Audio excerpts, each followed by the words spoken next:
It's the first Monday in May, and that means it's the night of one of New York City's most fashionable and star-studded affairs of the year, the Metropolitan Museum of Art's Costume Institute Gala, all meticulously choreographed by Anna Wintour, editor-in-chief of Vogue. But unless you are a friend or one of the select few to receive an invite to the celebrity shindig, you may never get to behold the glamour and the glitz of the hottest ticket in town until now. In a new documentary titled The First Monday in May, filmmaker Andrew Rossi gives us an unprecedented inside look at China through the looking glass. We have basically 2 days to install the whole exhibition. We're driving everyone crazy. I don't know what to do. We just don't have the seats. We just underestimated the scale of the show. And then Jennifer Lawrence says, ladies and gentlemen, Rihanna. Wow! Oh my God. Oh my God! Got a party tonight. This is the queen of the night. Sense of mystery and danger. This room is a dream. I think fashion should be recognized What's up, Maple? when it touches people and moves people. I mean, what more can you ask from art?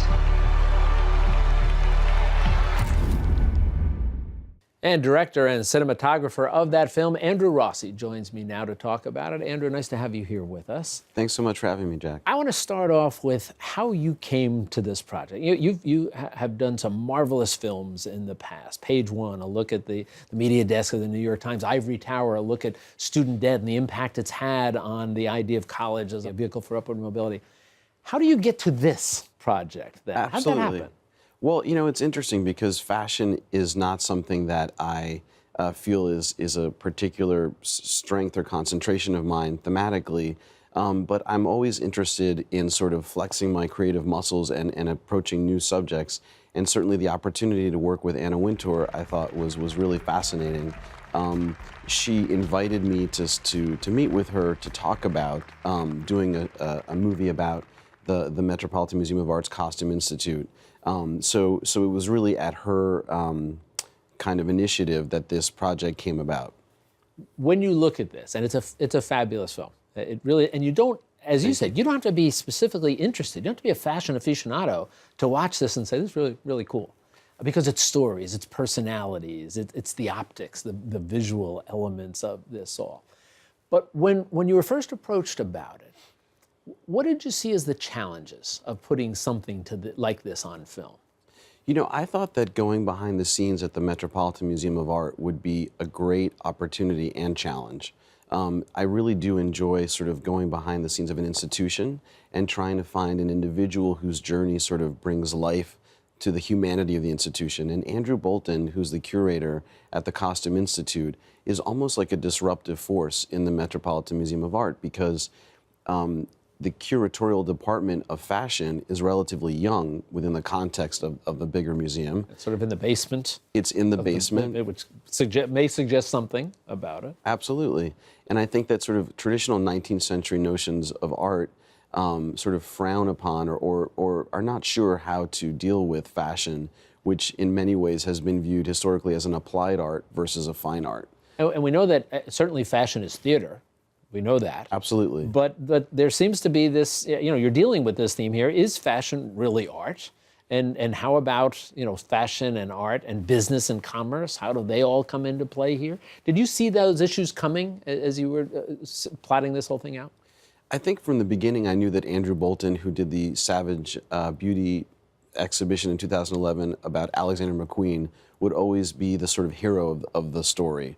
And I knew that I didn't want to make a film that was just about the mechanics of a party.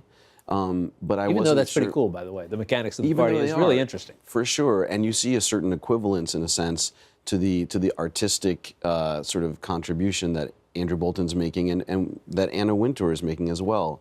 They are, in their own ways, aesthetic maestros. Let me ask you about Anna. People know her certainly from the Devil Wears Prada, Yes. sort of an inspiration, we've been told, for that movie. And in your work with her and what we will see with her, I don't want to give away the whole film, obviously, but how do we see her playing out throughout the course of this film? Well, I think that we see her in a sort of simpatico relationship with her foil Andrew Bolton, which in many ways is different from the way that we've seen her in past depictions in the media. She's an advocate for him. You know, he is in a way very similar to Grace Coddington in the great movie The September Issue, which is also looking at Vogue and Anna Wintour, but they're not in a sort of adversarial relationship. She's trying to help him, whereas with Grace Coddington in that movie, she's the editor and she's sort of coming down.